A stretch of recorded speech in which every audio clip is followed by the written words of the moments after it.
Mr. Speaker, sir, for realization of the goal of housing for all and affordable housing, a tax holiday has already been provided on the profits earned by developers of affordable housing.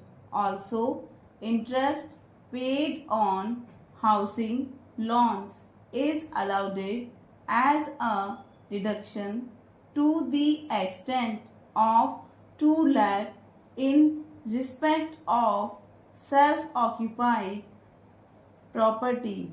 In order to provide a further imputes, I propose to allow an additional deduction of up to 1,50,000 for interest paid on loans borrowed up to 31st of March 2020 for purchase of an affordable house valued up to 45 lakh.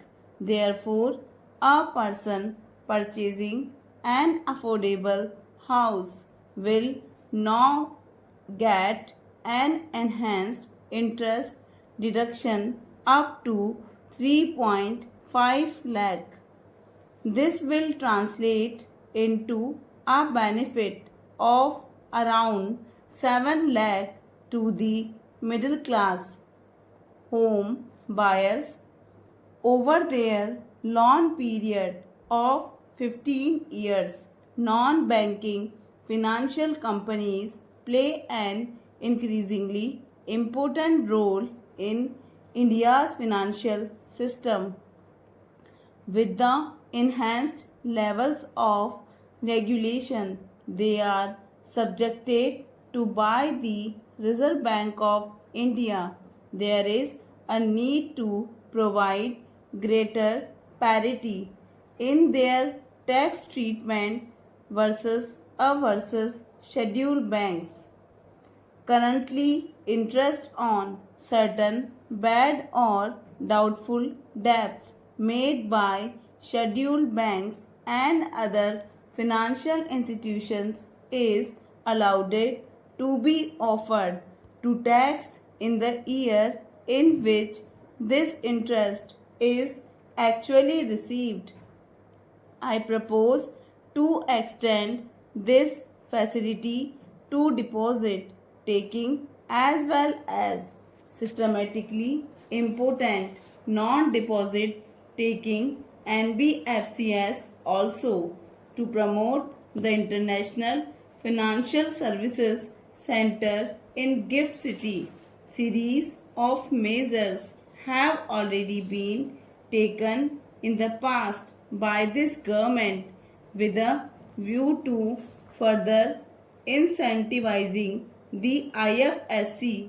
I propose to further provide several direct tax incentives to an IFSC, including 100% profit linked deduction under Section 80 LA in any 10-year block within a 15-year period, exemption from dividend distribution tax from current and accumulated income to companies and mutual funds, exemptions on capital gain to category third, and interest payment on loan taken from non-residents.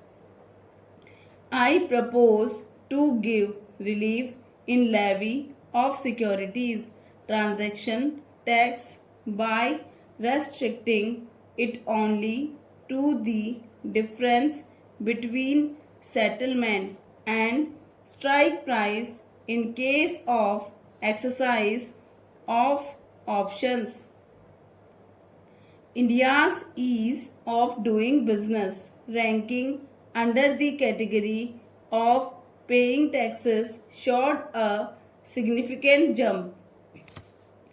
Mr. Speaker, sir, more than 120 crore Indians now have Aadhaar. Therefore, for ease and convenience of taxpayers, I propose to make PAN and Aadhaar interchangeable and allow those who do not have PAN to file income tax returns by simply quoting their Aadhaar number and also use it wherever they are required to quote PAN. Pre-filed tax returns will be made available to taxpayers, which will contain details of salary income, capital gains from securities, bank interest and dividends, etc., and tax deductions.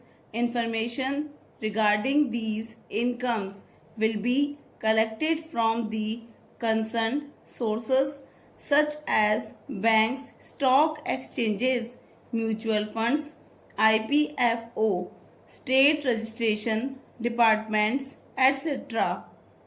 This will not only significantly reduce the time taken to file a tax return but will also ensure accuracy of reporting of income and taxes.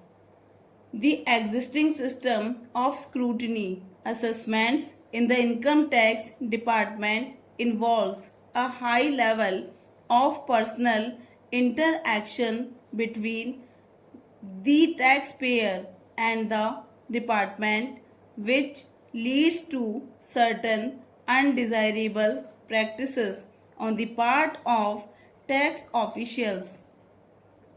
To eliminate such instances and to give shape to the vision of the Honorable Prime Minister, a scheme of faceless assessment in electronic mode involving to human interface is being launched this year in a phased manner. To start with, such assessments shall be carried out in cases requiring verification of certain specified transactions or discrepancies. Cases selected for scrutiny shall be allocated to assessment units in a random manner and notices shall be issued electronically by a central cell without disclosing the name, designation or location of the assessing officer. The central cell shall be the single point of contact between the taxpayer and the department. This new scheme of assessment will represent a paradigm shift in the functioning of the income tax department. Mr. Speaker, sir, our government has taken a number of initiatives in the recent past for the promotion of digital payments and less cash economy. To promote digital payments further, I propose to take a large number of measures to discourage the practice of making business payments in cash. I propose to levy TDS of 2% on cash withdrawal exceeding 1 crore in a year from a bank account. Further, there are low-cost digital modes of payment such as BHIM, UPI QR code, Aadhaar, Pay, certain debit cards, NEFT, RTGS, etc., which can be used to promote less cash economy. I therefore propose that the business establishment with annual turnover more than 50 crore